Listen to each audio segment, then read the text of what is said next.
This video is brought to you by Straight Goods News, Canada's alternative online news source. Visit Straightgoods.ca. The Marine Rescue Sub-Centre closure in St. John's and Quebec City was announced by this government in June of 2011. It is a decision that makes no sense to anyone, the public, ourselves. This is a centre that has the highest rate of distress calls of anywhere in Canada, 500 on an annual basis. It is a reckless decision that puts a price on the lives of people who have to work in the most volatile and hostile environment in the world. Intense weather patterns, infested waters, ice-infested waters, can create circumstances at any time for major marine disasters, of which there have been many in Newfoundland and Labrador. The Marine Rescue Sub-Centre is closing, and the Rescue Centre will no longer exist in a province that is defined by its maritime activity like no other province in Canada, and for that matter, no other place in the world. The area around Newfoundland and Labrador consists of 29,000 kilometres of coastline and 900,000 square kilometres of ocean areas without a rescue centre. Now the decisions about rescue in Newfoundland and Labrador in these waters will be made 1,400 kilometres away at the Joint Rescue Centre in Halifax. These waters has the highest level of offshore oil exploration and production anywhere in Canada. It has the highest level of small vessel fishing activity anywhere in Canada. Over 90% of the fishing vessel activity in this country takes place off Newfoundland and Labrador. It is the highest level of trans-ocean activity anywhere in Canada, anywhere in North America, anywhere in the world. This government has stopped at nothing to make sure this centre closes. No consultation, no study, no analysis. 2 weeks ago, it went so far as to significantly downgrade the basic qualifications of search and rescue coordinators when it ran into recruitment difficulties at the Joint Rescue Coordination Centres that will now take over the Marine Rescue Sub-Centres. And I'll finish by saying that this is not about jobs. I'm about to retire after 35 years. There's 12 people that will be affected in Newfoundland and Labrador. A number will retire. We are professional people. We can get jobs in the private sector. It's not about jobs. It's about coming around Cape Harrison, which is just south of my community of Makovic in northern Labrador, and we ran into trouble.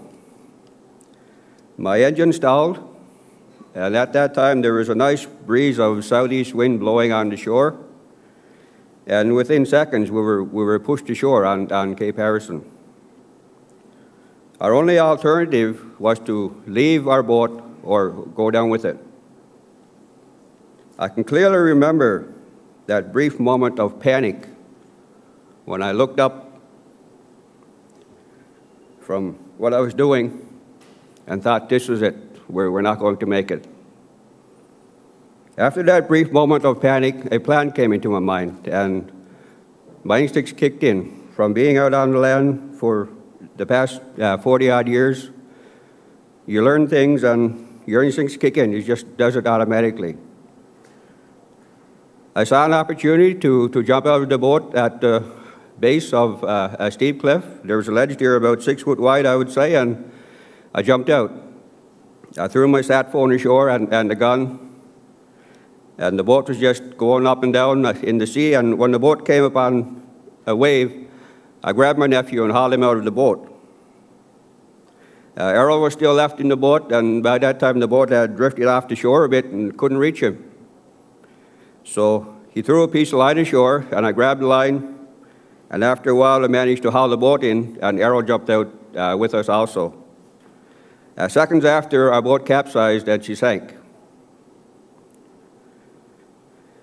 After we had gotten out of the boat, I used my satellite phone to call for help. I called my wife and explained to her that we had gone ashore at Cape Harrison and asked her to send help right away. After I got that message through to my wife, I got cut off and lost the signal for approximately 2 hours. But I knew that I had called, my message had gotten through, I knew that help would eventually come. My wife called the Search and Rescue Centre in St. John's through the RCMP, and help was immediately dispatched with a Cormorant helicopter out of Gander and a Hercules aircraft out of Greenwood, Nova Scotia. About 11 o'clock that evening, the Hercules aircraft flew over our location, but they couldn't see us. It was dark that time. She flew by about 3 or 4 times, and we were waving our arms, and but they still couldn't see us.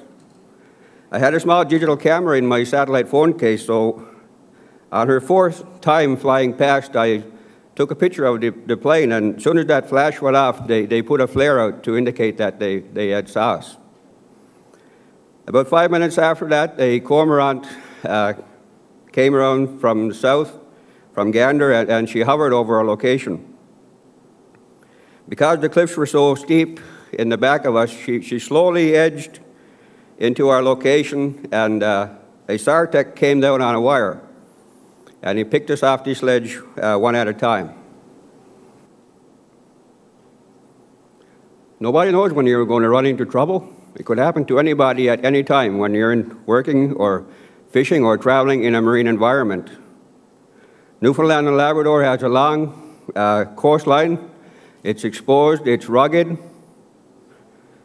Surely our government can afford to keep a marine rescue center in St. John's that provides such a valuable service to the people who make a living in this harsh environment. And I come here today to explain what happened in our situation. The Marine Rescue Center, the staff are very effective.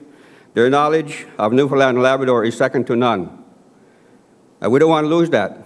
To us, this value they hold, this knowledge is priceless. During the 1990s, we came together as work groups, and it was the suggestions on cutbacks were very well studied, analyzed, great process. We were all engaged. Not saying that it was all great stuff, but the process itself, since I've been involved with this cutback and the irrational approach that this government has taken, we had the person at the JRCC in Halifax fired.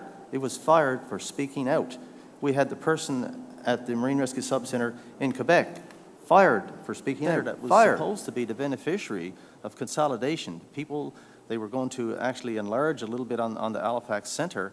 When this person spoke out and said that this was not manageable, this was not doable, and talked about all the, the misgivings and the failings about it, they actually came in to the centre in the middle of his shift at 2 o'clock in the day, 2 senior Coast Guard people, management people, and said, you have to leave the centre. We've listened to you in the public, through the media, and we're concerned about your ability to make sound and rational decisions about the lives of people as a rescue coordinator because of what we've heard. They question not only his integrity, but they question his psychological ability, a professional rescue coordinator, to do the kinds of things that he was doing based on the fact that he spoke out.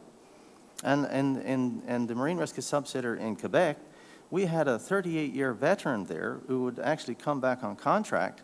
And this was the last 10 years of his career. He was the superintendent of search and rescue in the Quebec region. And this was the person that said, they cut his contract and said, we no longer require your services, because this was the person that spoke out. Again, was also a person who had applied on positions in Halifax at the Joint Rescue Coordination Center. They refused him on that board for a competition to get a job because he wasn't qualified.